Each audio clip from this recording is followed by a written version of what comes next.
Bien, entonces habíamos comentado como una síntesis de lo que ya dijimos, que el tabaco al encender un cigarrillo es una fábrica de enfermedades en donde se ponen en combustión más de 4.500 sustancias químicas, todas en nanogramos y picogramos, que ese humo tiene una corriente central y una corriente periférica, que esas corrientes tienen un porcentaje de gas y un porcentaje de la fase particulada, que en ese humo están inmiscuidas esas sustancias químicas que de una manera o de otra afectan al ser humano.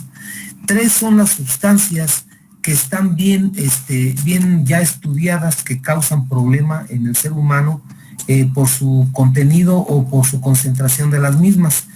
Y estas son la nicotina, que es la encargada precisamente de la dependencia psicológica y física; el monóxido de carbono, que es el producto final de cualquier combustión; y las sustancias pre- y cocancerígenas, llamados precisamente los alquitranes. Estas sustancias debemos de tenerlas presentes siempre que hablemos de tabaquismo. En el caso de la dependencia psicológica y física, la nicotina ya vimos que nosotros tenemos unos receptores en muchas partes del cuerpo, pero principalmente en el sistema límbico, que es precisamente el centro del placer, el centro del confort, y por eso el que fuma tabaco y otros enervantes como la marihuana, pues sienten un placer especial en hacerlo. Ya vimos también cómo está la situación de que a determinadas dosis la nicotina va a actuar de una manera diferente. Habíamos dicho que un cigarrillo tiene 1 miligramo de nicotina y que se han hecho estudios en donde a un animalito le aplican intravenosos 5 miligramos de nicotina, es decir, lo equivalente a 5 cigarrillos, y el triste animal muere por hiperreflexia. Esto es por una estimulación o sobreestimulación del sistema nervioso, causando una taquiarritmia y un paro cardíaco a consecuencia y después de ahí alteraciones propias neurológicas, hasta convulsiones. Entonces, en el ser humano, habíamos dicho que se metaboliza en el hígado y se excreta por el riñón como cotinina. Por eso es la explicación de que una persona puede en un momento dado fumarse hasta 60 cigarrillos diarios y no morir. ¿Por qué? Porque se va metabolizando. Habíamos dicho que en 7 segundos, en 7 segundos ya existe la nicotina a nivel central y ya está actuando.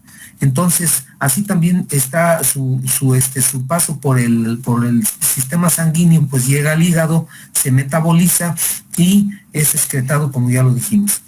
Entonces, es importante reconocer a este enervante pues como una droga, no como un mal hábito. Es decir, que es una droga tan potente y tan dañina al ser humano como la misma marihuana o como la misma heroína o morfina o la cocaína. Entonces, es lo de nicotina. Pero aparte, la nicotina a nivel del aparato respiratorio también estimula al sistema, precisamente va a haber una alteración en el sistema colinérgico, el sistema simpático y el sistema colinérgico, y por lo tanto también va a causar en una parte la hiperreactividad bronquial. Es la causal de hiperreactividad bronquial per se, estimulación en su paso por el aparato respiratorio. La otra sustancia es el monóxido de carbono, que como ya habíamos dicho es un gas que procede de la combustión incompleta de la hebra de tabaco, es decir, de cualquier combustión. Por lo tanto, el monóxido de carbono también es un potente estimulante de la membrana, de todas las membranas del aparato, de las células del aparato respiratorio. Por lo tanto, echa a andar la cascada del ácido araquidónico y va a producir una inflamación en todo lo que es la mucosa y submucosa. Pero la otra situación es que el monóxido de carbono pasa 20 veces, 200 veces más rápido que el oxígeno, por lo tanto es absorbida en el torrente sanguíneo y va a causar una vasoconstricción, un angioespasmo tanto arterial como venoso, siendo más importante en el arterial, y por lo tanto pues es el responsable de lo que es las coronariopatías, la enfermedad de Buerger o insuficiencia arterial en los miembros superiores e inferiores, principalmente en los inferiores, y también de las enfermedades vasculares cerebrales de ese tipo de trombosis. Es decir, va a afectar el endotelio de todos los vasos, principalmente de la microvasculatura, y es el responsable de el angioespasmo. Los otros sustancias llamadas alquitranes, habíamos dicho que son sustancias cancerígenas. Estas son más de 260 alquitranes conocidos, que unos son pre y cocancerígenos. Habíamos dicho que el benzopireno es uno de los principales precursores, y este es resultado precisamente de la combustión también del petróleo. Bien, entonces, habíamos dicho que había varios estudios, sí, que desde la carta del cirujano en los años 80 ya se detectaba que las enfermedades relacionadas al tabaco pues eran múltiples. La Organización Mundial de la Salud especifica que el tabaco mata casi 6 millones de personas al año en todo el mundo, y que en este 2020 aumentó a 10 millones de personas al año. Más ahorita que estamos con el COVID, mucha gente pues fuma más de la cuenta porque pues no está en su casa encerrado y pues no cumple las medidas, y en vez de quedarse en reposo pues empieza a fumar más. Esto también se dice que el tabaco es de alta letalidad. Más del 50% de los fumadores de larga evolución morirá de una enfermedad causada por el tabaco. El 11% de las muertes por cardiopatía isquémica y el 70% de cáncer pulmonar, bronquios y tráqueas son atribuibles al tabaco. Y no existe un umbral de seguridad. Su compañero la vez pasada me comentaba que cuál era el umbral de seguridad del tabaco. No lo hay. O del humo de leña. Simplemente lo vamos a medir o lo vamos a ver más adelante con la fórmula. Bien. Habíamos dicho que la principal acción de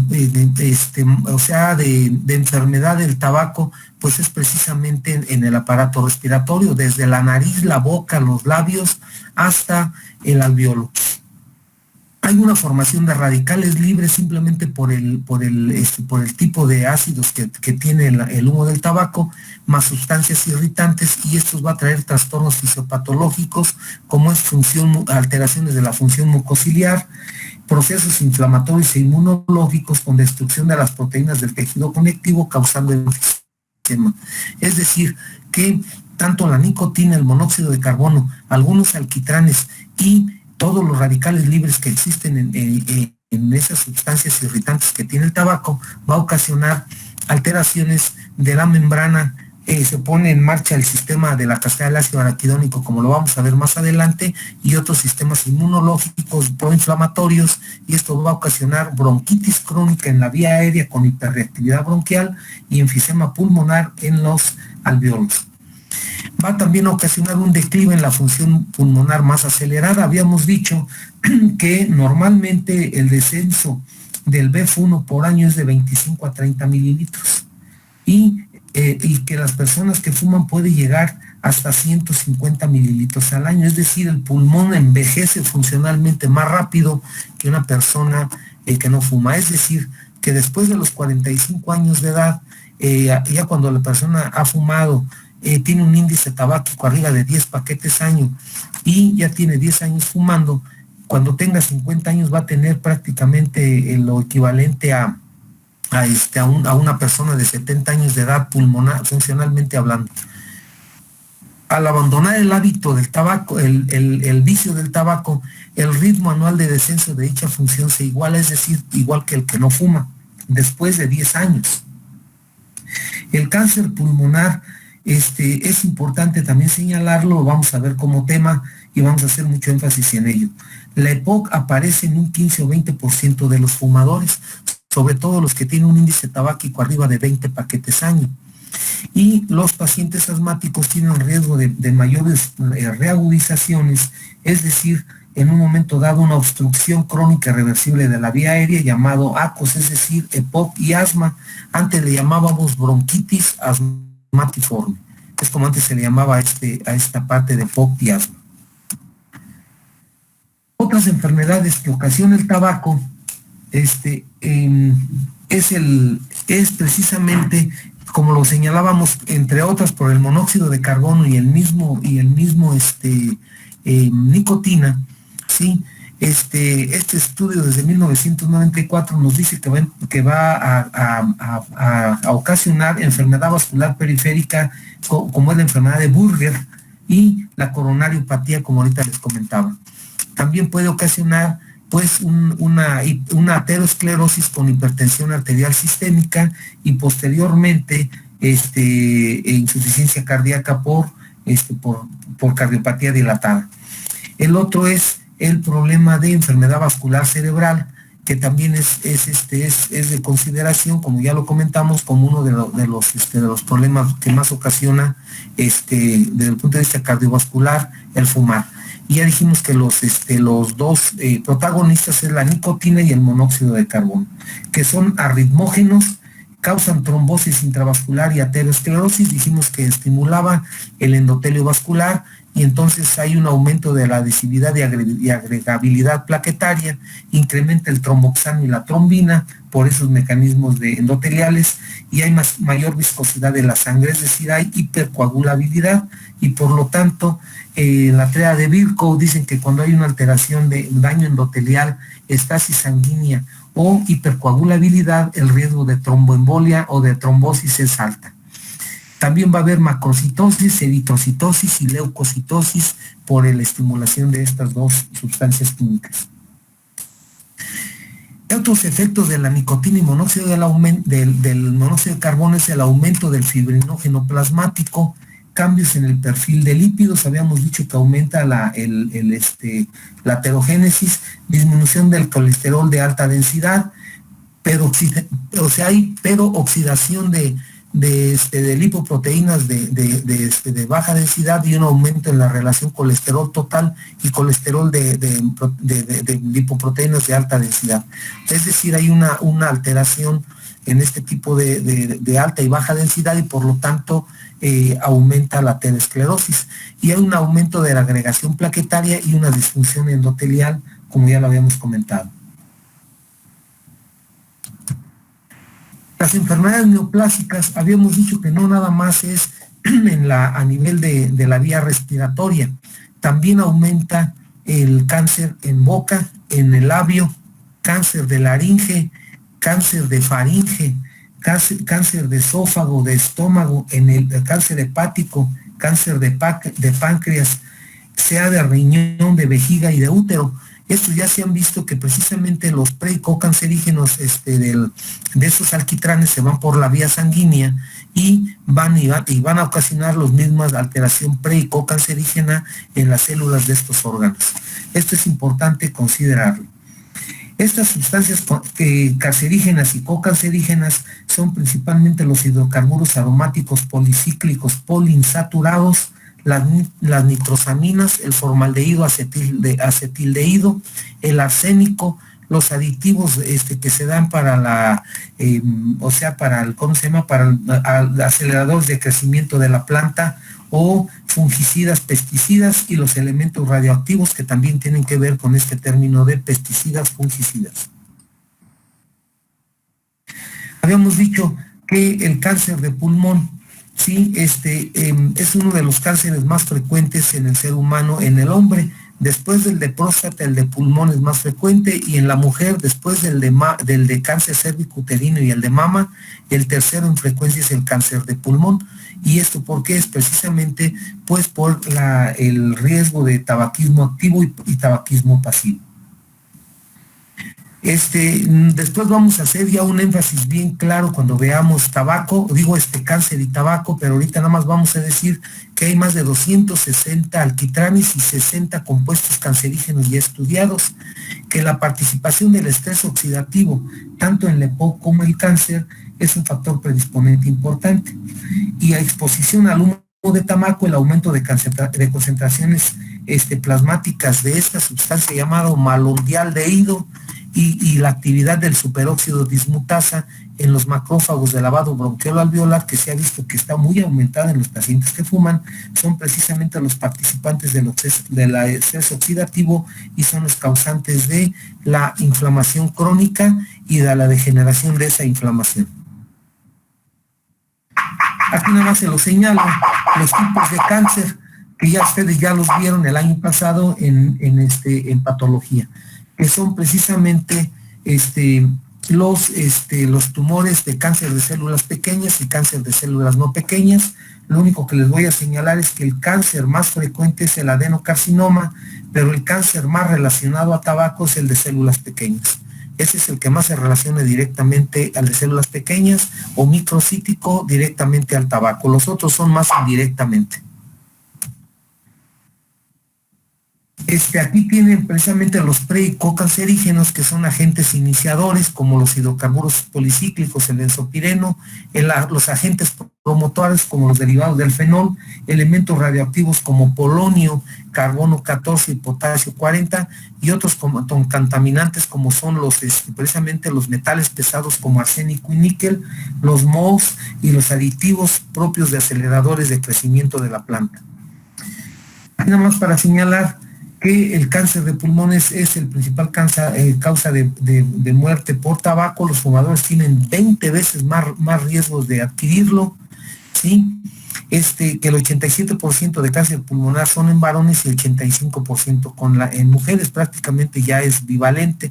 Se relaciona hasta el 97% con el cáncer de células pequeñas, como ya les había comentado, y un dato muy importante: 1 de cada 9 fumadores desarrollará cáncer pulmonar. Esto es grave. Una persona que tiene un índice tabáquico arriba de 30 paquetes año, 1 de cada 9 va precisamente a desarrollar un cáncer pulmonar, como después lo vamos a ver. Esto de la historia natural del cáncer, sus mutaciones, las lesiones preneoplásicas, neoplásicas, las vamos a ver en su momento cuando veamos pues ese tema de cáncer pulmonar. ¿Qué otras enfermedades ocasiona el tabaco? Enfermedades gastrointestinales, como ya lo habíamos señalado rápidamente la vez pasada. La nicotina, ¿sí?, inhibe la producción de prostaglandinas en la mucosa. Ustedes saben mejor la fisiología y la fisiopatología de la mucosa del estómago. Estimula el peristaltismo, incrementa la emesis al activar el centro vulvar del mismo y disminuye la secreción pancreática precisamente de todas sus sustancias que ahí se producen. Es decir, que va a causar una alteración en la digestión, y la úlcera gástrica es de 2 a 4 veces más frecuente en los pacientes que fuman, favorece la pirosis retroesternal y esto ocasiona una alteración del esfínter gastroesofágico, como es el reflujo gastroesofágico. Es decir, que la mayoría de los pacientes que fuman más de 10 paquetes año en índice tabáquico va a desarrollar reflujo gastroesofágico y úlcera gástrica. Trastornos ginecológicos y enfermedades neonatales.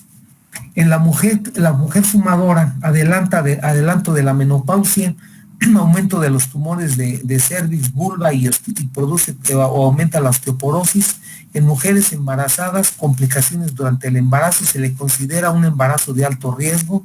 Este es importante que lo tengan presente. Es decir, que la mujer que esté embarazada hay que invitarla, o como una indicación médica específica, que deje de fumar. También puede ocasionar partos prematuros, placenta previa o rotura prematura de membranas. En sus hijos, que ahora sí son víctimas, al nacer, nacen menos del peso ideal, es más frecuente la muerte súbita y tiene problemas de la maduración del sistema respiratorio y mayor número de infecciones, y también predisposición a la hiperreactividad bronquial temprana, llamada asma bronquial.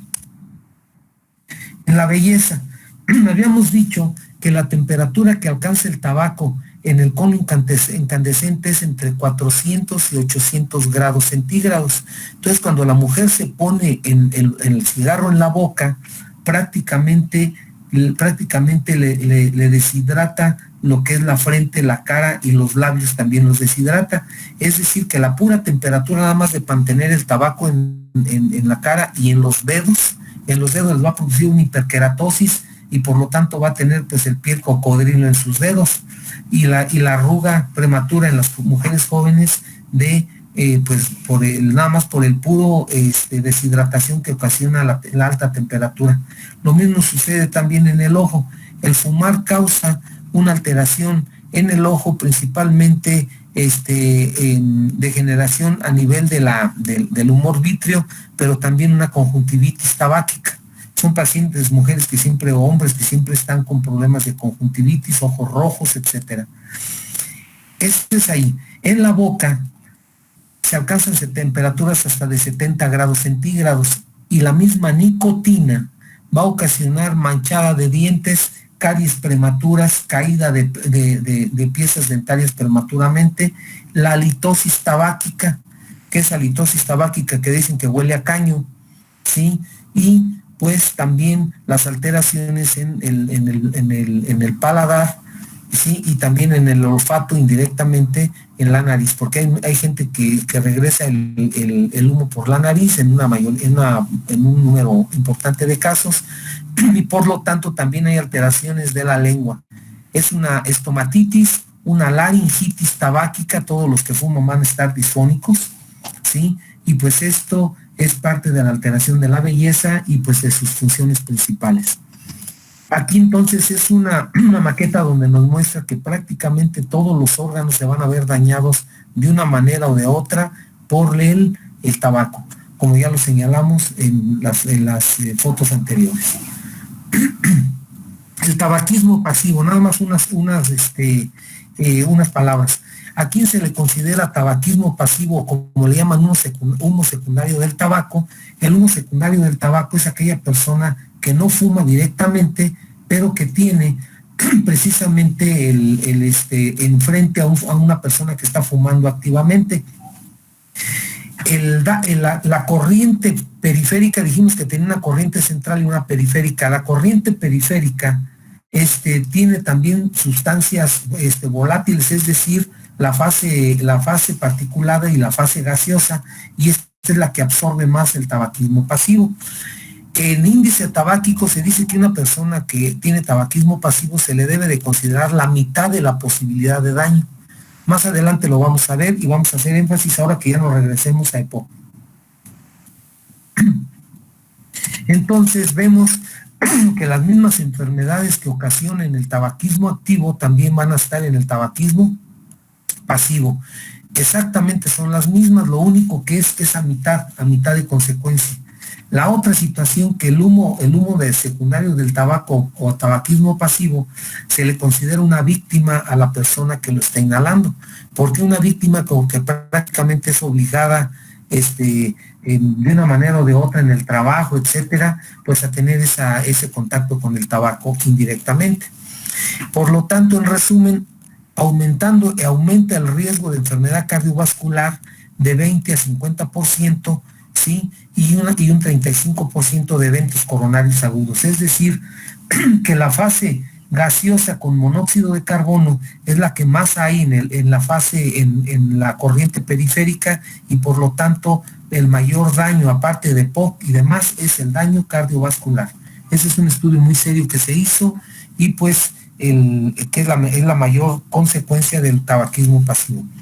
El otro es en los niños el asma bronquial. Es decir, o el niño que no es asmático, uno de los factores predisponentes es el humo de tabaco, y per se ocasiona que sea asmático, o dispara, si tiene otro tipo de asma, como ya lo revisamos, va a tener más frecuente las exacerbaciones, es decir, lo lleva siempre a la crisis asmática más frecuentemente, más de 3 veces al año, y pues esto le hace también una víctima. En cuanto a cáncer, también igual. En el cáncer también es más frecuente en estas personas que fuman.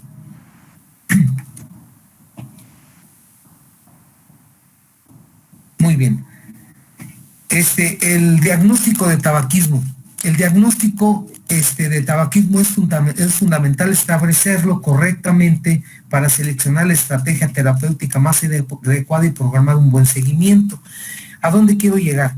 Que cuando tú haces el diagnóstico de una persona con tabaquismo, debemos hacer el índice tabáquico. Lo vamos a volver a recordar, es el número de cigarrillos día por el número de años sobre 20 y te da paquetes año. Cuando le haces los paquetes año, va a ser total, es decir, todos los años que ha fumado. Te pongo un ejemplo. Una persona dice, yo empecé a fumar a los 15 años de edad, de los 15 a los 20 años me fumé, de los 15 a los 20 años me fumé media cajetilla diaria. Entonces su índice tabáquico en esos 5 años sería 5 cigarrillos diarios o 10 cigarrillos, lo que haya sido 5 cigarrillos diarios por 10 años sobre 20 y te va a dar un índice tabáquico. Ese le ponemos índice tabáquico inciso A. De los 20 años a los 30 años me fumaba una cajetilla diaria, entonces inciso B, 20 cigarrillos por 10 años sobre 20 y te da un índice tabáquico X. Después la persona ya tiene 60 años. Después de los 20 a los 30 años fumaba hasta 2 cajetillas diarias, entonces sería 40 número de cigarrillos día por el número de años por 20 años, 40 por 20, y entre 20, que es una constante, que es el número de cigarrillos que contiene una cajetilla, y te va a dar el inciso C de paquetes año. Ahora la persona te va a decir, mire, de los 40 a los 45 no, ya dejé de fumar. ¿Por qué? Porque me enfermé, me infarté, se me subió la presión, empecé con diabetes y entonces dejé de fumar. Entonces ahí sería inciso D, 0. Pero de los 45 a la fecha, estoy fumando 5 cigarrillos diarios. Índice tabáquico de 25 años X, entonces es A más B más C más D más C y te va a dar el índice tabáquico total de esta persona. En índice tabáquico total de esta persona le vas a sacar precisamente cuánto tiene. Si es menos de 10 paquetes año, claro que no se lo vas a decir a la persona, es un aficionado al tabaco, es decir, el índice es muy bajo para que le ocasione un daño a la salud serio. Le puede dañar sus dientes, le puede dañar su piel, etcétera, pero si no tiene factores genéticos predisponentes, como lo vamos a ver en EPOC, igual que en asma, no se considera significativo. De 10 a 20 paquetes año, alta sospecha de enfermedad cardiopulmonar, enfermedad cardiopulmonar. Y de 30 a, de 20, perdón, otra vez, de menos de 10 no es estadísticamente significativo. De 10 a 20 es alta sospecha de enfermedad cardiopulmonar. Es decir, EPOC, hipertensión, hipercolesterolemia, enfermedad vascular cerebral, trombosis venosa, etc. De 20 a 30 paquetes año, no es alta probabilidad, es descartar enfermedad cardiopulmonar. Hasta no demostrar lo contrario, el paciente es un enfermo cardiopulmonar.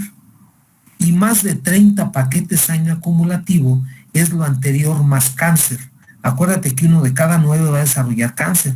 Entonces, hasta no demostrar lo contrario, estás obligado a descartar cáncer en cualquiera de los órganos, principalmente en aparato respiratorio.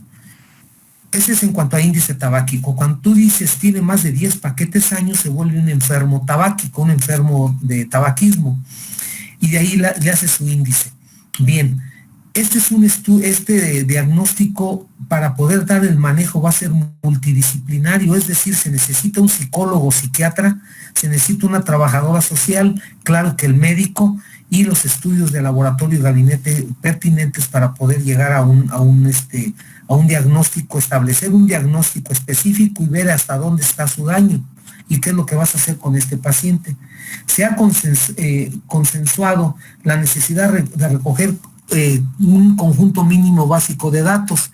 Lo que te dije ahorita, el número de cigarrillos día, el índice tabáquico, años como fumador, cálculo del número de paquetes año, como ahorita te lo acabo de decir, y ya vas a hacer el test de dependencia y de motivación para dejar de fumar, que ahorita te los voy a presentar.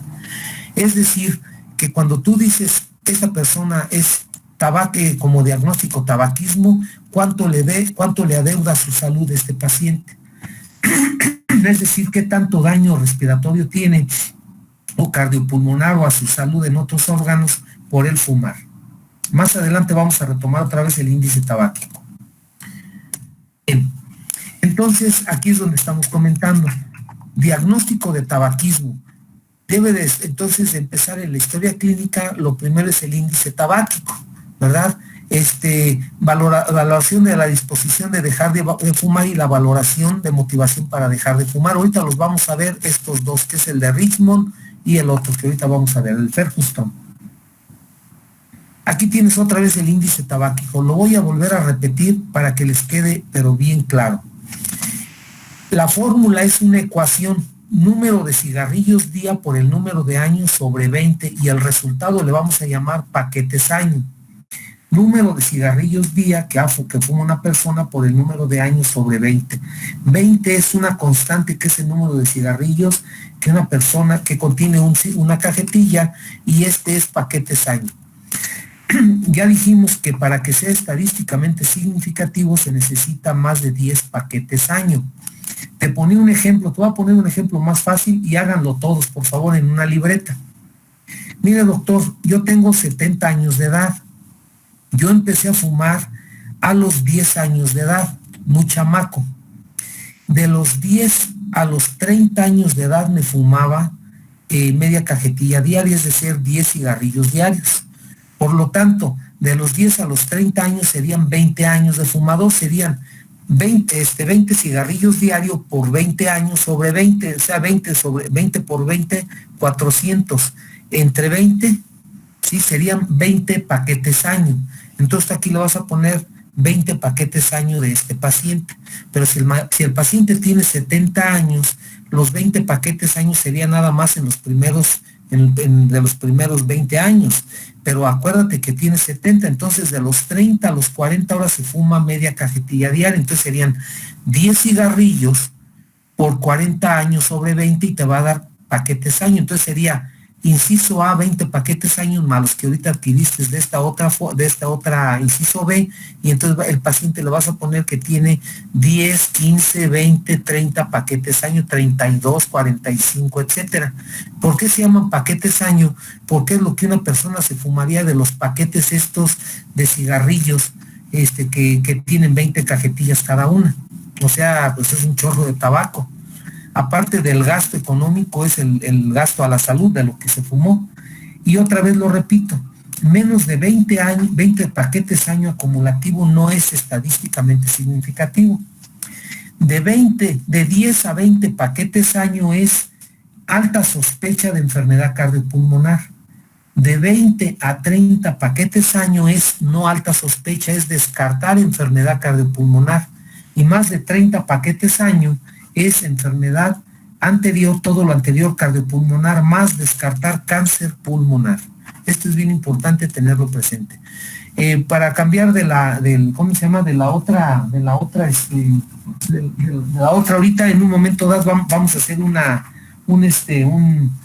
pausa de 3 minutos. Mientras vayan viendo las dudas que tengan en índice tabáquico, para ahorita, en el momento de las dudas, tratar de elucidarlo.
Entonces continuamos, ya hicieron el cambio en la otra computadora.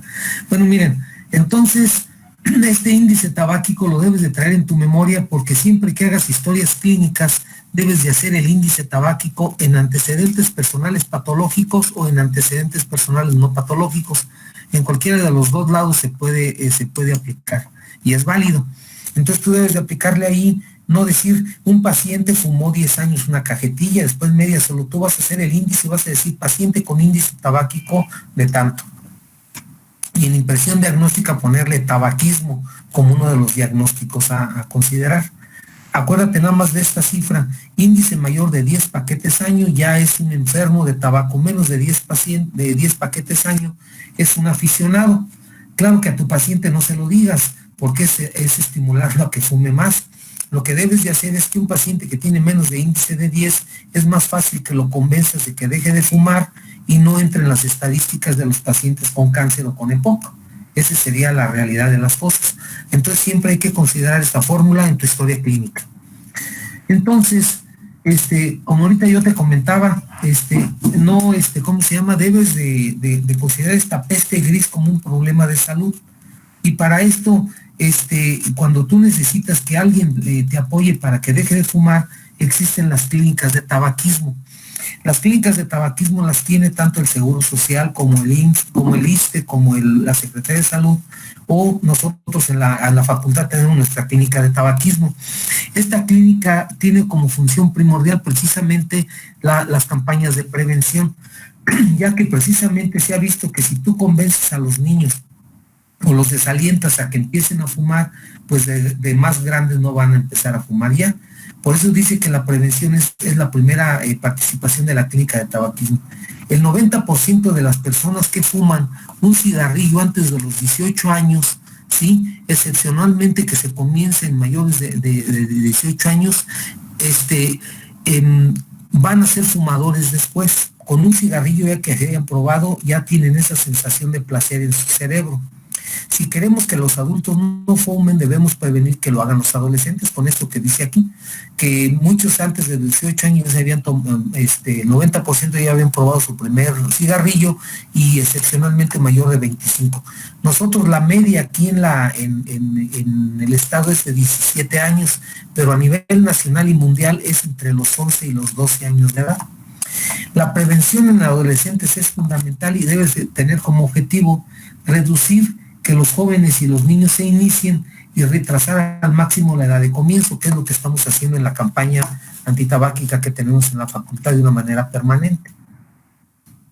Entonces, aquí es donde yo les comentaba, la media nacional y mundial es de 13.7 años y la de Michoacán es casi 17 años. Entonces sí se ha avanzado en este rubro de desalentar a que los niños fumen. Desgraciadamente los alientan después sus mismos compañeros en la prepa y tristemente los que iniciaron a los 13 o 12 años a fumar, cuando tienen 16 no nada más consumen tabaco, ya consumen drogas. Esa es la tristeza que estamos viviendo en nuestro país. Entonces andan jóvenes todos idiotizados porque ya traen la mota, ya traen de acuerdo a su bolsillo de sus papás, porque pues no creo que trabajen en esa edad. Lo que le sacan a sus papás es lo que les alcanza para la piedra y el crack y las tristemente drogas que existen. Entonces para esto nosotros tenemos el 13 de marzo Día Michoacano Sin Fumar, sí, que como ya les dije tenemos más de 25 años en esta lucha y pues que ha tenido múltiples facetas. Y también aquí gracias a todos ustedes porque son los participantes principales. Ustedes tienen por ahí primos o tienen por ahí muchas conocidos que ya salieron o que en este año van en quinto o están en el internado y pregúntenles de qué estamos hablando con estas campañas. El paciente no nada más es la prevención, ya cuando ves a un paciente más de 10 paquetes año, pues le vas a hacer una detección de enfermedades cardiorrespiratorias, es decir, si tiene un índice entre 10 y 20 paquetes, ya dijimos que es alta sospecha, pero si es más de 20 paquetes es alta sospecha EPOC y más de 30 alta sospecha para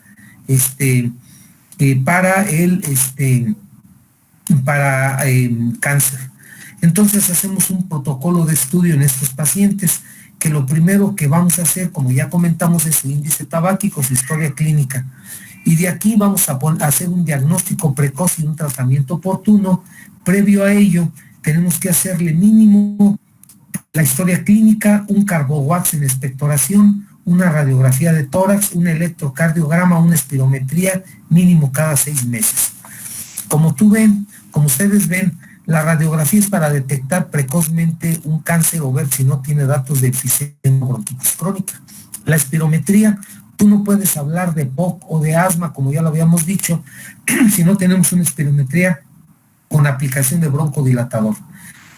Si tiene más de 30 paquetes año, lo primero que le vas a hacer es en expectoración lo que se llama Papa Nicolau en expectoración o carbowax para la detección precoz de cáncer y un electrocardiograma por los datos, por los cambios que ya mencionamos ocasionan en el aparato cardiovascular. De intervenciones breves, todo fumador que acude a una consulta por cualquier motivo debe de recibir el consejo de abandonar el tabaco por parte del médico. Esto, doctores, se los encargo mucho. Así seas tú neurocirujano, seas el director del hospital, seas traumatólogo, seas dermatólogo, seas cirujana plástica, a todos hay que invitarlos a que dejen de fumar. Acuérdate que la persona que fuma, hasta no demostrar lo contrario, tiene un problema, o el que consume drogas tiene un problema psiquiátrico, psicológico. ¿Por qué fuma? Porque por ahí se descarga de algún problema que tiene familiar, social, en su trabajo, en la escuela, etcétera. El bullying, no se diga. Entonces son personas que tienen problemas psiquiátricos, psicológicos, y esto hace pues de que el médico debe de aconsejarlo. Si no, el paciente dice, a mí el médico nunca me ha dicho que deje de fumar, por lo tanto yo sigo fumando, ¿sí? Estas intervenciones pueden ser entre 5 y 10 minutos en cada sesión, mínimo 4 veces. O sea, cada vez que va a consulta, decir, mire, deje de fumar, el fumar le está ocasionando esto y esto y esto, etcétera. Aquí también es importante ver lo siguiente, que las intervenciones breves también hay que ver la efectividad que a veces es baja en estas personas, pero el efecto neto importante. O sea, cuando tú no estás diciendo eso, te considera como médico que estás interesado en sus problemas, entonces le subes esa efectividad hacia alta.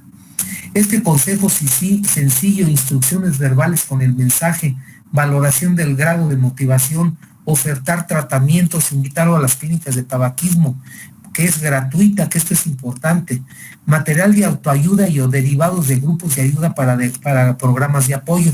Aquí tenemos nosotros, lo vamos a ver más adelante, el mismo sistema de terapias de grupo, igual que Alcohólicos Anónimos. Intervenciones sistematizadas. La mayoría de las organizaciones recomiendan desde entonces, desde el convenio marco, estructurar las intervenciones en 5 pasos. Las 5A, así como la AAA, aquí es la quinta A. Averigua y pregunta sobre el hábito tabáquico, aconseja con las características ya mencionados, apreciar y valorar la disposición, ayuda y apoyo psicológico y acordar la fecha para el abandono. Otra vez, así como la AAA de la lucha libre, nosotros tenemos la quinta A para dejar de fumar, y esto es en los médicos generales. Averiguar, es decir, si fuma, sí. Entonces ya dijimos las intervenciones breves. Esas intervenciones breves, precisamente ya lo comentamos, ahí vas a averiguarlo. Aconseja con las características ya mencionadas, es decir, si deja de fumar, ¿qué beneficios va a tener? Que entienda el médico y la persona que el tabaquismo no es un mal hábito, es una adicción, es una enfermedad. Apreciar y valorar la disposición, es decir, al invitarlo le va a decir, ¿cómo ves si quiere dejar de fumar? Si te dice, pues sí me gustaría, sí tendría ganas, entonces decirle que es donde entra la ayuda. Hay grupos llamados clínicas de tabaquismo donde lo pueden apoyar psicólogos, psiquiatras, y médicamente le vamos a hacer un check-up y acordar la fecha del abandono, es decir, para cuándo se compromete usted a dejar de fumar o para cuándo quiere la cita con la clínica de tabaquismo. Entonces ahí lo manda a la clínica del ISSSTE, del Seguro, según donde estén, o nuestra gloriosa universidad, Facultad de Medicina, y ahí les damos el apoyo. Hablábamos, me voy a regresar tantito para que entiendan lo que sigue. Aquí. Hablábamos que en la anamnesis le vas a preguntar al paciente si quiere dejar de fumar. Entonces vas a valorar la disposición de dejar de fumar y valorar la motivación para dejar de fumar. A esta valoración para disposición de dejar de fumar y la valoración de la motivación para dejar de fumar se le llaman el test de Frankenstein y el de Richmond, que es los que vamos a ver ahorita. Entonces el de Frankenstein es el grado de dependencia física a la nicotina. Grado de dependencia física a la nicotina, es decir, cuánto tiempo ha pasado desde que se levanta y fuma su primer cigarrillo, ¿sí? Encuentra difícil no fumar en lugares prohibidos, qué cigarrillos le desagrada más dejar de fumar, cuántos cigarrillos fuma al día, ahí le hace precisamente el índice tabáquico. Fuma con más frecuencia durante las primeras horas, fuma aunque esté tan enfermo que no tenga que guardar cama, y de ahí vas a hacer puntuaciones.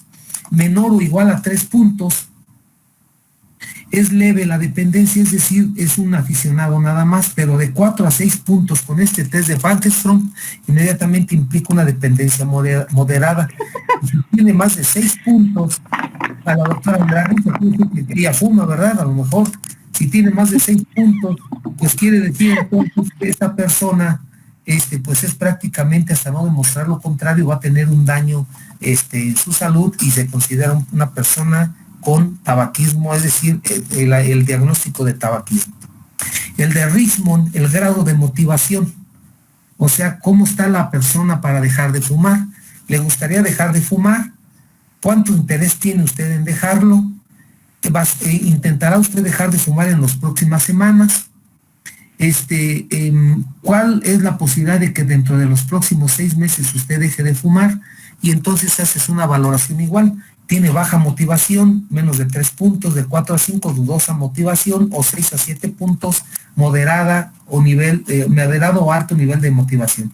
Esto te da entonces, estos dos test te dan precisamente el grado de dependencia a la nicotina, es decir, qué tan dependiente es, para que vean que sí es una enfermedad, y la otra es si quiere dejar de fumar o no, y aquí es donde entra el médico.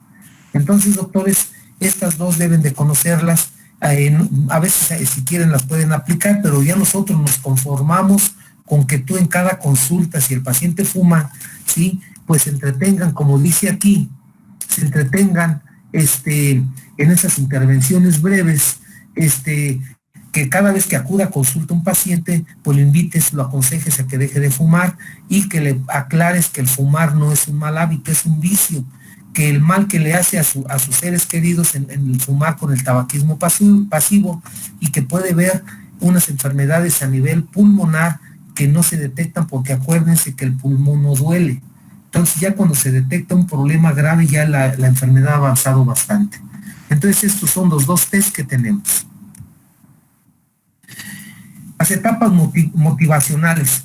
La motivación para dejar de fumar evoluciona a lo largo de la historia natural de la dependencia de cada fumador y madura progresivamente en las distintas etapas de su comportamiento ante el hábito tabáquico. Es decir, debemos de identificar cada etapa e intervención terapéutica se realiza en forma diferente. ¿A qué se refiere a estas etapas? Te las vuelvo a comentar. Se refieren a estas: al averiguar, al aconsejar, al apreciar, al ayudar y al acordar. Esto es lo que tienes que tener muy presente en una clínica de tabaquismo. O sea, esto no me interesa que te lo aprendas, doctores. Lo que me interesa es que esto lo tengas presente, que es lo que se hace en una clínica de tabaquismo, ¿sí? Eso es lo que se refiere a esto, y que esto da como consecuencia lo siguiente, ¿sí? Esas etapas motivacionales que son el resultado de los que ahorita acabamos de mencionar. Son 3 etapas. Sí, no son 3, son 5 etapas, de las cuales esas son se puede decir las que se hacen en la clínica, y luego las 6, las 7 y la 8 ya son los tratamientos multidisciplinarios. Otra vez, cuando tú un paciente ya lo metes a una clínica de tabaquismo y le hiciste las 5A, va a seguir las etapas motivacionales para cada paciente. Hace rato les comentaba que estos son terapias de grupo donde todo esto lo hace el psicólogo o el psiquiatra, no nosotros. Yo la verdad en esto no estoy, lo conozco, pero no te digo que me considero una persona experta en esto. Eso es prácticamente ya un tema de un psicólogo el que lo maneja. Entonces, al paciente lo vas a meter a estas etapas. La número 1, ¿cuál es? No se planteen dejar de fumar en los próximos 6 meses. Se llama fase de precontemplación. Este mensaje debe ser motivacional e informativo, es decir, el paciente no está preparado para dejar de fumar. Entonces se le llama precontemplación. Luego viene la número 2, que se llama contemplación. Pretenden dejar de fumar en los próximos 6 meses. Aquí es el más del 60% del grupo. El objetivo debe ser más intenso e individualizado. En este otro es invitarlo a que le hagan sus estudios, citarlo a las sesiones para que vean cómo van trabajando los que ya están en etapa de contemplación y en un momento dado se decidan. O sea, y es, insisto, son muy parecidas a las terapias de Alcohólicos Anónimos. La etapa 3, si llevan en esta situación más de 2 años en que se deciden, no se deciden, entra en la etapa de contemplación crónica, cambiar la actitud pasiva con compromisos de reducción parcial del consumo, es decir, ponerle una fecha. Mire, ya llevamos 2 años y no hemos pasado en estas 2 etapas y pues la verdad es que sí tenemos que ver qué va a pasar con usted, ¿sí? Aquí, doctores, se ve bien fácil, pero la verdad es que para que una persona deje de fumar es más difícil que una persona adicta a la marihuana o lo demás. Lo único que ya les comentaba la vez pasada, el síndrome de abstinencia en el tabaco no causa muertes.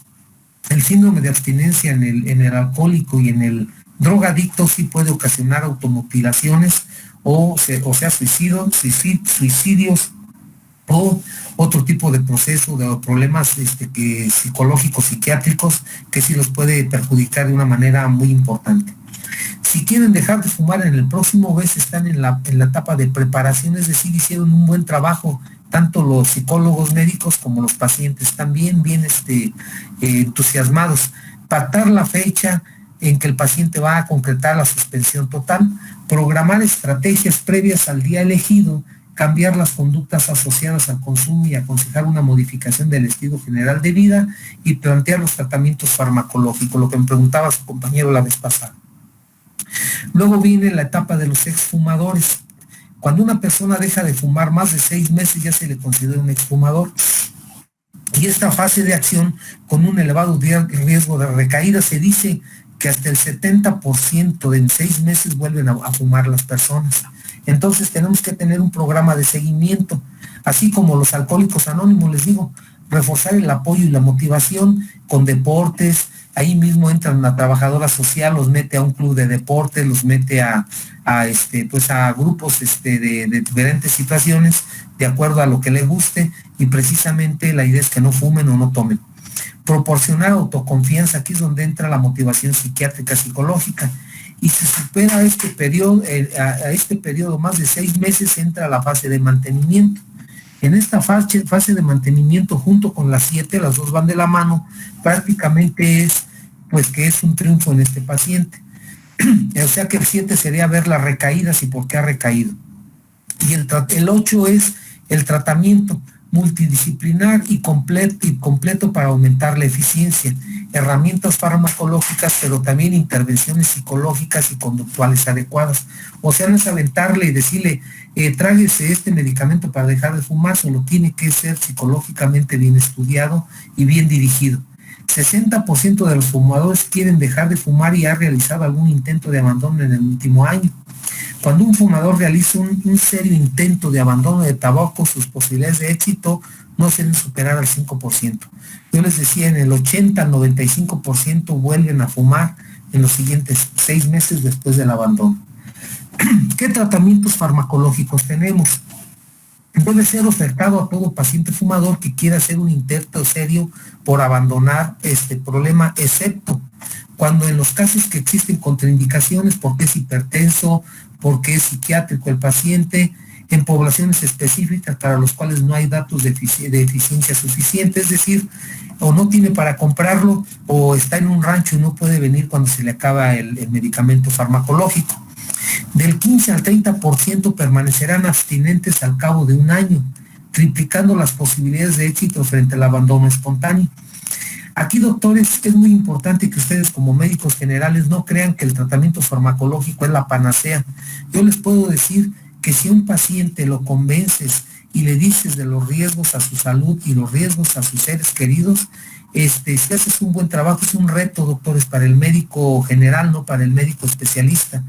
Si lo logras, de veras que mis respetos y felicitaciones, pero lo puedes lograr. Insisto, aquí no es igual que en las drogas, que a fuerzas tienes que darle tratamientos psiquiátricos. Aquí simplemente es nada más convencerlo y pues a veces hay pacientes en menos del 5% que sí van a requerir el tratamiento farmacológico.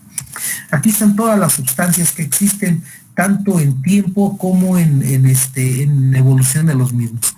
Ahorita el que está en boga, como les había dicho, es la número 2, la vareniclina, que es un medicamento utilizado para tratar la adicción al tabaco. Sí, aquí está su fórmula. Es un agonista parcial de los receptores nicotínicos de acetilcolina, el alfa 4 beta 2 que habíamos señalado.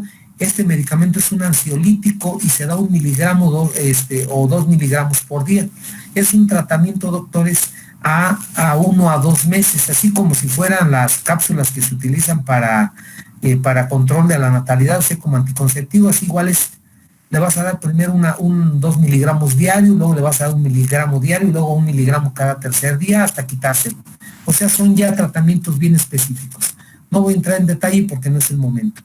La clonidina, agonista alfa-adrenérgico y es un antihipertensivo, que ese también se utiliza para ese tipo de problemas.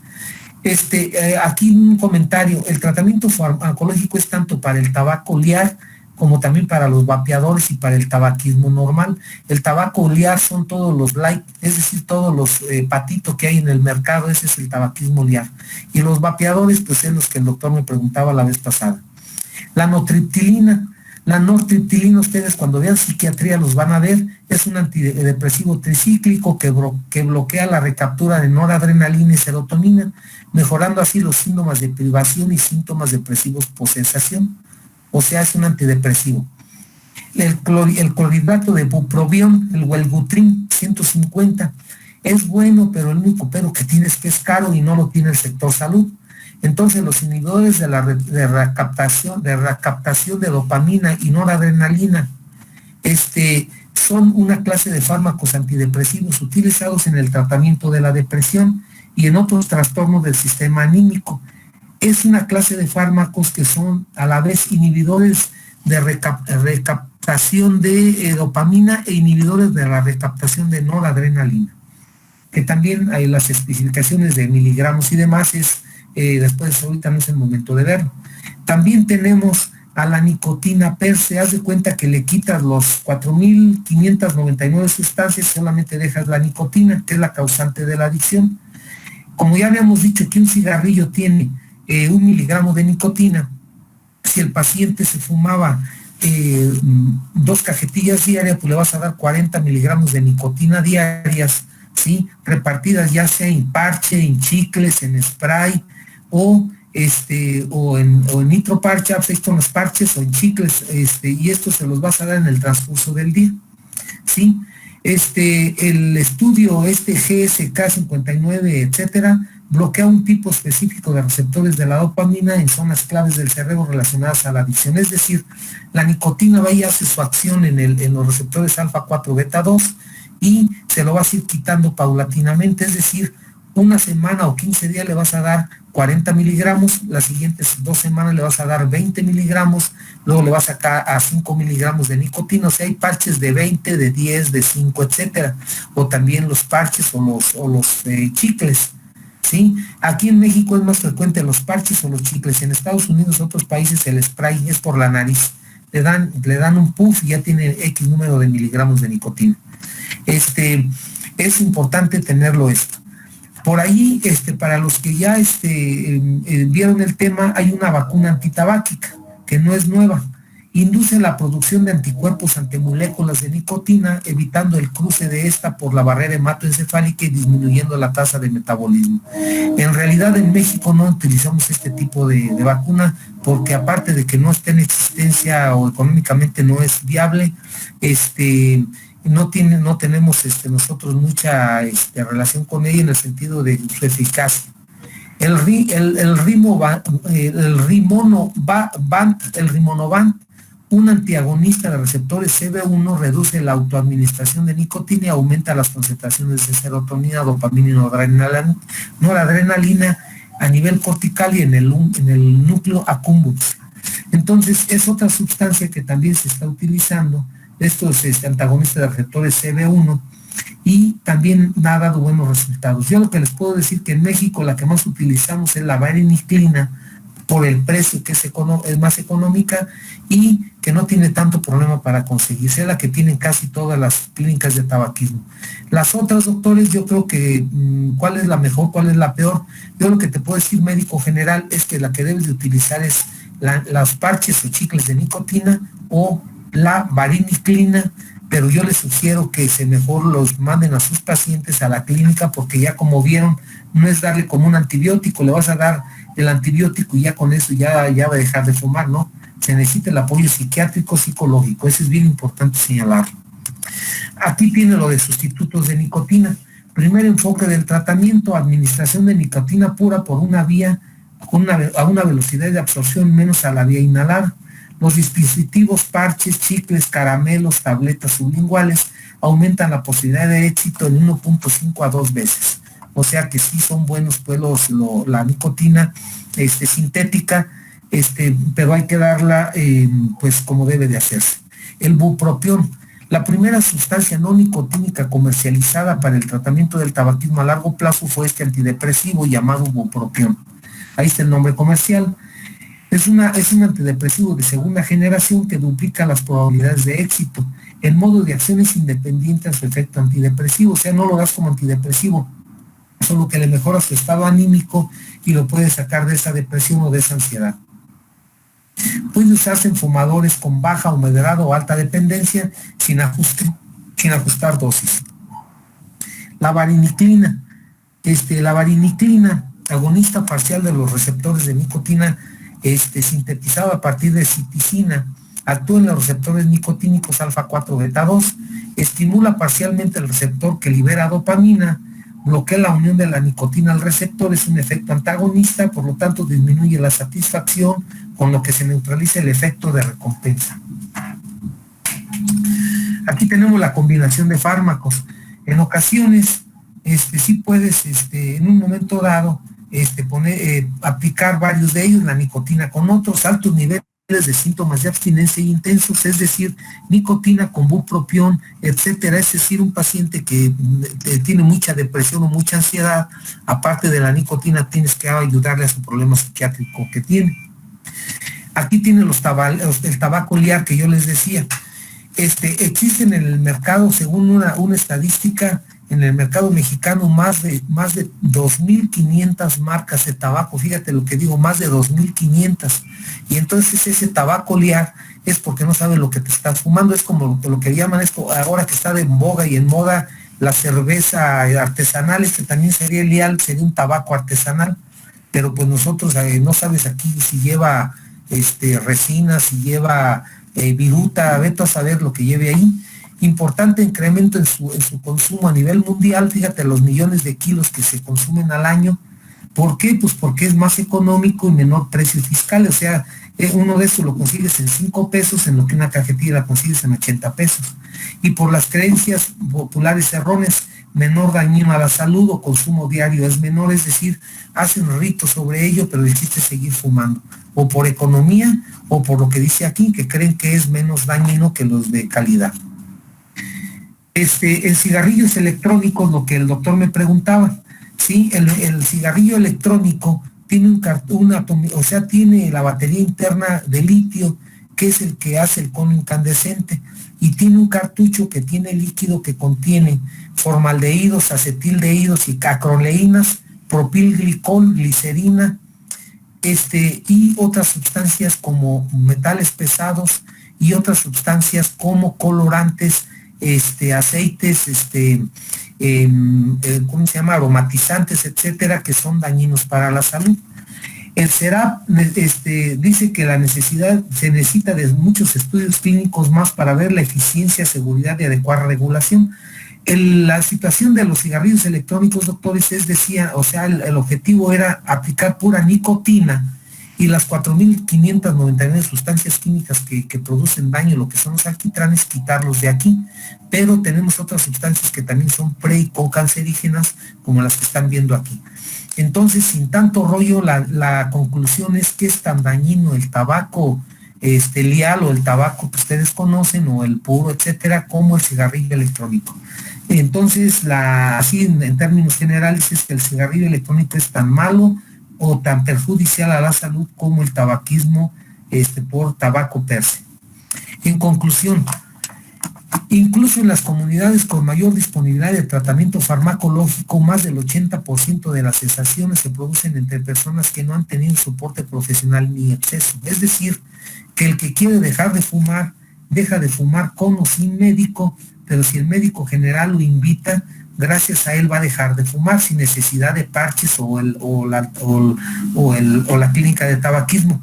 La evidencia actual es que los tratamientos farmacológicos, el Consejo Sanitario y los tratamientos psicológicos intensivos son una ayuda eficaz, factores sociales, culturales y ambientales. Es decir, aquí es un trabajo multifactorial o multisistémico para poder llegar a un buen fin.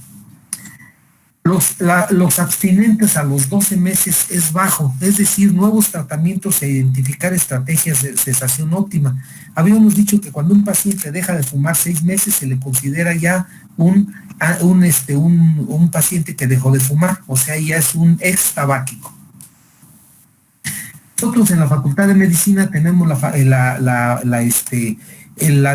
esta campaña que invito a 2 de ustedes más adelante para que lo vuelvan a tomar.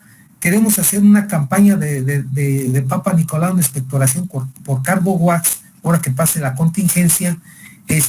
4 de ustedes están invitados para hacer un protocolo de investigación y con ese protocolo se pueden ustedes graduar, es decir, se pueden titular.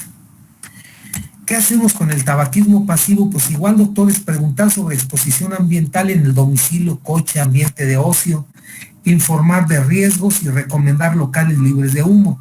Acuérdate, los adultos no fumadores expuestos al humo del tabaco tienen 20% más riesgo de cáncer y 25% más riesgo de infarto del miocardio. Si tú le haces el índice tabáquico a estas personas, le corresponden a la mitad del índice tabáquico de un fumador activo. Han hecho estas campañas, para proteger al no fumador, edificios libres de tabaco, como es la facultad. En la clínica tenemos precisamente, muchos de ustedes los vamos a invitar a que formen parte del módulo de tórax y tabaquismo, y vamos a abrir lo que le vamos a llamar el Jardín de la Salud. Más adelante con el señor director se los vamos a comentar para los que estén enterados. Entonces, pues es importante comenzar. Dicen que el buen juez por su casa empieza. Entonces, jóvenes, los que fuman, pues no hay que fumar. ¿Cómo le vas a decir a tu paciente que no fuma si el sabio doctor trae el cigarrote en la boca? Y lo que es peor, que espero que ninguno de ustedes, doctores, y lo digo con mucho respeto, pero que nadie sea adicto a las drogas, por favor, chingados, son médicos, saben cómo funciona el cuerpo humano y todos están de bobos con el chingada mota o con la chingada, ¿cómo se llama? Con sus inhalaciones ahí de cocaína. Pues yo se los dejo de tarea, pero yo creo que estamos mal orientados. El buen juez por su casa empieza. Hay que dejar esos vicios, doctores. Tu vicio debe de ser ¿cuál? El estudiar, ese debe ser bien adicto a ello, chingada. 4 horas diarias de adicción al estudio. ¿Sí? Entonces vean pues que sí es muy importante la lucha contra el tabaco. El día de hoy se celebra el Día Internacional de la Enfermedad Pulmonar Obstructiva Crónica, la enfermedad de POC, por ahí les mandé el eslogan. Entonces, pues estamos a sus órdenes ahí en la clínica de tabaquismo y pues estamos al pendiente de cualquier situación o para que ustedes sean expertos en tabaco. Esto es lo que les tenemos preparado en cuanto a tabaquismo y esa literatura y esta bibliografía se las voy a pasar por ahí. Creo que ya parte ya se las pasé. Bien, entonces, jóvenes, preguntas y comentarios. Le toca ahora a la sección 6. Así va hacia la sección 6. Entonces, doctores, sección 6, adelante. Preguntas, comentarios. Doctor, Sí. ¿Hay algún índice tabáquico o bueno, algo semejante para medir con respecto a la marihuana o al vapor? Perdón, al vapor. Mire, doctor, sí lo debe de ver, pero la verdad le echaría mentiras. No tengo ahorita el dato bien claro. Sería mentiras decirle, lo voy a investigar bien y le doy el dato. Claro que sí existen tablas de, ¿cómo se llama?, para valoración, cuánto tiene. La próxima se las comentamos al psicólogo para que nos dé una leve introducción a esto. Sí, doctor, se lo debo, como dicen, y disculpas. No, Gracias, doctor. Segunda pregunta. Sección 6, adelante, doctores. Doctores, preguntas. Doctor, ¿No hay? Sí, doctora. buenas noches. En caso de una embarazada, ¿se le daría también uno de estos tratamientos o ella es un manejo especial? No, en ellas no, doctora, porque acuérdese que esos medicamentos sí, muchos de ellos sí pasan la barrera placentaria, pero los parches de nicotina sí se los puede dar, en el sentido estricto que los está fumando, doctor, pero a dosis menores. ¿Sí me doy a entender? Sí, Pero la idea es que en los primer trimestres del embarazo, como lo dicen los expertos, de acuerdo al riesgo, es no administrar ningún medicamento, como dicen, ni aspirina. En los 3 y 6 meses posteriores sí pueden dar pues cualquiera de estos, otro tipo de tratamiento, ¿verdad? Entonces, nada más la terapia ahorita en cuanto a psicológica, invitarla a que no fume, decirle todos los daños y perjuicios que le va a causar el chilpayate y verá que sí deja de fumar. ¿Sí? Miren, los humanos somos algo, o sea, somos muy especiales. A ver, una persona que se fuma tres cajetillas diarias y se ve en el chingado avión, ¿cómo en un viaje de 11 horas sí deja de fumar las 11 horas y no le pasa nada? ¿Me doy a entender? Entonces pasa lo mismo que la embarazada, sucede, nada más que sí hay que ser. Por eso, doctores, siempre les he platicado que el médico debe ser líder con sus pacientes, que si tú le dices póngase de cabeza y con eso se va a curar, el paciente se va a poner de cabeza porque usted le dijo. Sí, pero ¿cómo se lo dijiste? Igualito en el dejar de fumar. En la manera como ustedes sean líderes, doctores, es el grado que tu paciente te va a responder. Se los juro que sí dejan de fumar las embarazadas. Siempre y cuando le estimules y les digas, ahora sí, como dicen, todos los riesgos como debe de ser. Tercera pregunta. Buenas noches, doctor. Disculpe, ¿estos medicamentos se encuentran disponibles digamos, a nivel 1 o se tienen que referir al especialista y que ya el especialista se los indique? Desgraciadamente, doctora, por eso ahora sí que me da hasta coraje, solamente es en tercer nivel, doctor, o sea, lo tienen que mandar al neumólogo o al psiquiatra, y ellos son los únicos que lo pueden dar, pero yo pienso que si ustedes le demuestran al director de esa clínica donde estén ustedes de que en un momento dado saben manejarlo, yo creo que sí les puede dar una omisión a esto, o sea que ustedes lo pueden dar. ¿Sí me doy a entender? O sea que, pero así, o sea, su pregunta es bien clarito, solamente en tercer nivel se da, ¿sí? Por lo caro que son, doctora, y la poca disponibilidad que tenemos de ellos. Esa es la razón.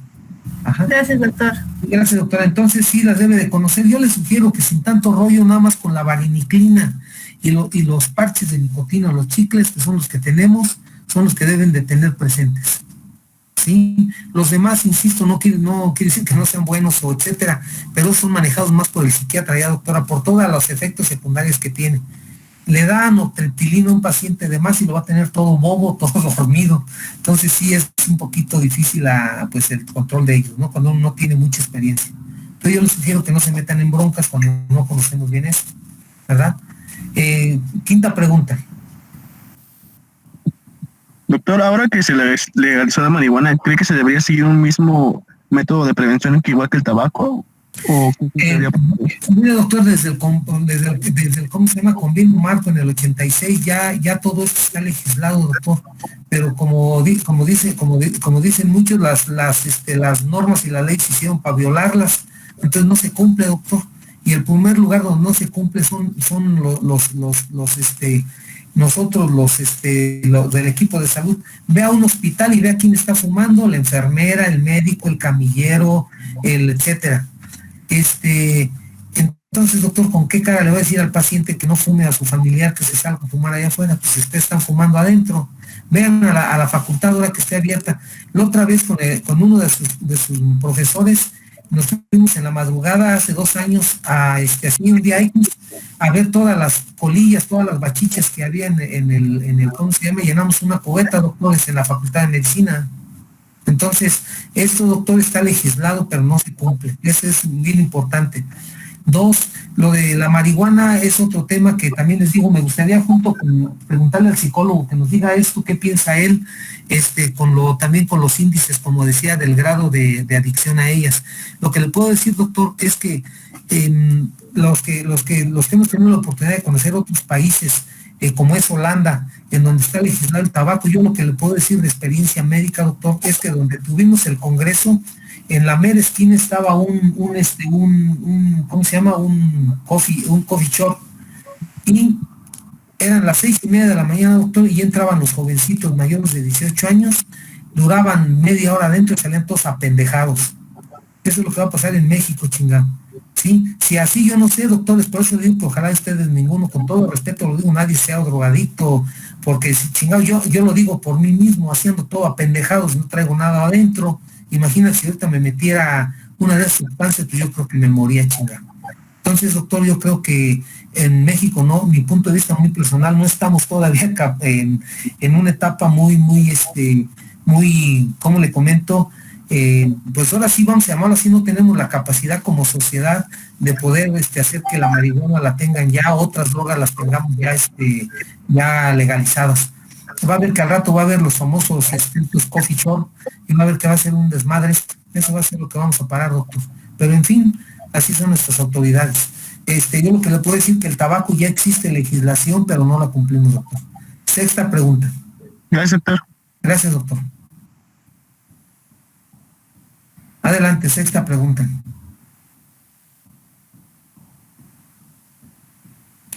Adelante. La abrimos entonces a todos. Adelante, doctores. Doctor, buenas noches.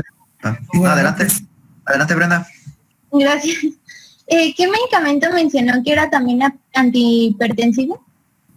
La clomidina ahí está arriba. Es la que está con blanco que apenas se ve. Ah, es que sí, no alcanza. Doctor, buenas noches. Sí, buenas noches. ¿Qué tal? No se oyó. Bueno, como el celular. Mientras, otra pregunta en lo que la doctora arregla su control, su parlante. Adelante, doctores. Sí, doctor. Adelante. Menciona de la vareniclina, que es diario, pero ¿por cuánto tiempo? ¿O es se corta el tratamiento? No, es lo que, igual que los parches de nicotina, doctor, casi siempre son tratamientos a 3 meses. ¿Sí me doy a entender? O sea, primero le dan dosis altas, luego le va bajando la dosis, o sea, primero le da 2 miligramos diarios, una tableta cada 12 horas, una semana. La segunda semana es 1 miligramo diario, otra semana. Y después le baja a media tableta, casi siempre son a 15 días o a 1 mes, doctor. Si el paciente sigue fumando, pues le sigue 2 miligramos diarios por 2 semanas, depende de cada paciente, o sea, lo va citando, ¿sí? Sí. Pero el chiste es que a 2 meses deje de fumar. El chiste, igual la nicotina, doctor, la nicotina se hacen a cada 10 días irle bajando la dosis, como hace rato le decía, o por semana. Si se fumaba 20 cigarrillos, le das 20 miligramos de nicotina. A la siguiente semana le baja a 10 miligramos, o sea, a media tableta o medio chicle, y después así hasta que ya se lo quite, hasta que le da placebo. En el del ¿cómo se llama? Vareniclina trae placebo, doctor. Trae un día con medicamento y un día de placebo, solo usted lo sabe. Sí, entonces ya se hace de esa manera para pues estimular al paciente. Sí, muy bien, doctor, muchas gracias. Gracias. 7ª pregunta. Adelante, doctores. A ver, doctora, si ya arregló su interfón. ¿No? Entonces otra pregunta mientras. Doctor, ¿el nivel de adicción de la marihuana y de la nicotina es semejante o realmente la nicotina es mucho mayor? O Es mucho mayor la nicotina, doctor. Se dice que es hasta muchos psiquiatras expertos en la materia, es que es hasta 5 veces más adictiva la nicotina, doctor. porque tenemos los receptores per se. ¿Sí me doy a entender? El problema, y que acuérdense que lo dijimos cuando vimos ¿cómo se llama? Las alteraciones neurológicas, existe un incremento, una hiperplasia y formación de nuevos receptores alfa 4 beta 2. O sea que necesita más dosis, doctores, por eso la dependencia. ¿Sí? Okay. Y por eso una persona cuando quiere dejar de fumar, lo que hace rato le dije, recae constantemente el 85%, doctor, en 6 meses. Sin en cambio, en las drogas, el que ya quiere dejar y está bien, ¿cómo se llama? Bien estimulado, deja las drogas, doctor. Solo cuando la cosa está pues bien dura, pues ya es difícil, ¿no? Que la deje, ¿verdad? Pero sí es más adictiva. Su pregunta es sí, doctor, más adictiva. Hasta 5 más. Octava pregunta. Yo, doctor. Adelante. Sigue mal su ¿cómo se llama? Su volumen. Mientras otra pregunta, a ver si ahorita podemos. Adelante. ¿En cuánto tiempo se llega a recuperar relativamente el parénquima pulmonar después de dejar de fumar? O sea, la palabra definitiva es nunca, doctora, palos dados ni Dios lo quita. Pero el mismo, si vamos a poner un paciente todavía no tiene un daño grave como es la EPOC bien puesta, es decir, una bronquitis crónica avanzada o enfisema muy, muy importante, a 10 años, doctor. A 10 años. O sea que si no le ha dado cáncer a una persona y deja de fumar, hasta dentro de 10 años tiene el mismo derecho a cáncer que una persona que no fuma. O igual a la EPOC. Acuérdense que el 15% de los fumadores tienen EPOC. El otro está enmascarado antes de los 45 años. Por eso es bajo. Así es, doctora. 9ª pregunta. Muy bien, gracias. Gracias. Sí, doctor, ¿puedo preguntar? ¿Qué tan expuesto tiene que estar una persona para que se pueda considerar como fumador pasivo? Es un lugar cerrado, le pongo de ejemplo, en una combi, todos los que están en la combi van fumándole la corriente central y la lateral, y las esporas y las bacterias y los mohos y los humores del que está fumando activamente. Es una cochinada, doctor. O sea que todas las esporas, en este caso el virus del COVID más el tabaco, se le está pasando a los demás. Su pregunta específica es una área menos de 6 metros, que no tenga una buena ventilación y que y la otra situación es que no haya ventilación, y la otra que sea muy pequeña, porque si estás en un espacio abierto muy grande, pues esa no es significativa. Tiene que ser un espacio cerrado menos de 6 metros. Así es, doctor. 10ª pregunta. Yo, doctor, buenas. Sí, doctora. Quiero saber qué tan eficiente es el tratamiento farmacológico para que el paciente deje de fumar, y también quiero saber si el tratamiento se le va a dar hasta que deje de fumar, hasta que deje... Es lo que el compañero comentaba. Sí, que sí se le debe dar el tratamiento, pero siempre debe ir de la mano del psicólogo. Aquí son, doctora, precisamente los 10 pasos que estaban ahí, son 10 sesiones las que se dan, doctora. En las 10 sesiones el paciente debe de dejar de fumar. Las sesiones casi siempre son cada semana o cada 15 días. O sea que su objetivo es que el paciente, si quiere dejar de fumar, lo logre en los primeros 3 meses. En pocas palabras, depende de qué grupo sea y cuántos sean los que están en ese grupo de terapia. Es muy parecido a la terapia en grupo de alcohólicos anónimos o de adictos. Es muy parecido, entre ellos mismos se ayudan, pero no es para una vida, doctora. En ese tiempo, en eso es lo que me decía el doctor, cuánto tiempo vamos a dar el tratamiento, mínimo o máximo, más bien un mes máximo. En 15 días la persona debe dejar de fumar. Esa es la idea. Gracias, doctor. Gracias. Bueno, doctores, entonces mañana nos vamos directo a EPOC para ver todo, recordar todos los factores predisponentes y ver la fisiopatología. Ese es nuestro objetivo el día de mañana. Pues que descansen, doctores. Ando un poco ahorita medio disfónico, no estoy tose y espero mañana bien. Entonces, doctores, mañana pues nos vemos a la misma hora. Sale, buenas noches. Buenas noches, doctor. Gracias, doctor. Gracias. Gracias, doctores.